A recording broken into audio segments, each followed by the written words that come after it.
That does sound amazing. Now, in terms of who can open one up, Steph, is there kind of a floor or ceiling for age? Can you talk to us about who's eligible to open one up? And then the one thing I really want to nail down on here is like what constitutes a first-time home buyer? Because I do want people to make sure they walk away from this episode understanding that.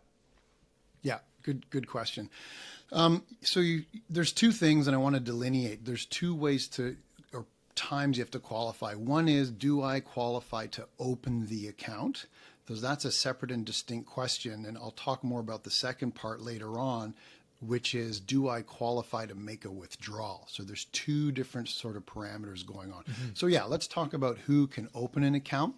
In general, you have to be a Canadian resident between the ages of 18 to 71.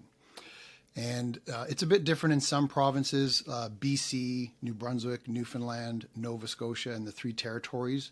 It's 19 because their age of majority is a year older. But in essence, 18 or 19 to age 71.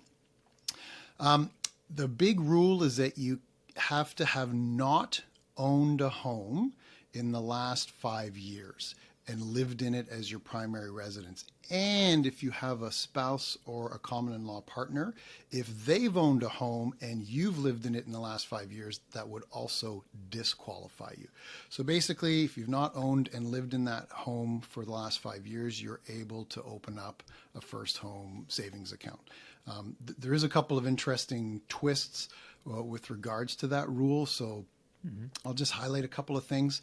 Yeah, please. It doesn't mean you've never owned a home. I could have owned a home 10 years ago, and if I sold it or moved out for some reason and had a 5-year window where I haven't, I would still qualify.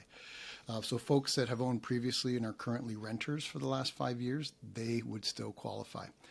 The other interesting thing is you can actually currently own a home as long as it's an income property or a rental unit. If you're not living in it as your primary residence, it's strictly a rental income property, you're still able to qualify to open up the first home savings account. Oh, wow. Yeah. Steph, I did not know that. That's amazing. I feel like every week I learn something new about this account.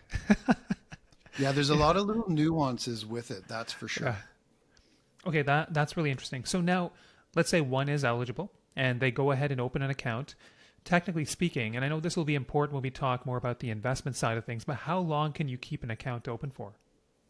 Yeah, there is a maximum cap. So 15 years, that's the length, the most time you can keep it open. Or if you hit age 71 before the 15 years, you have to wind up the account the year you turn 71. So there is a cap on that.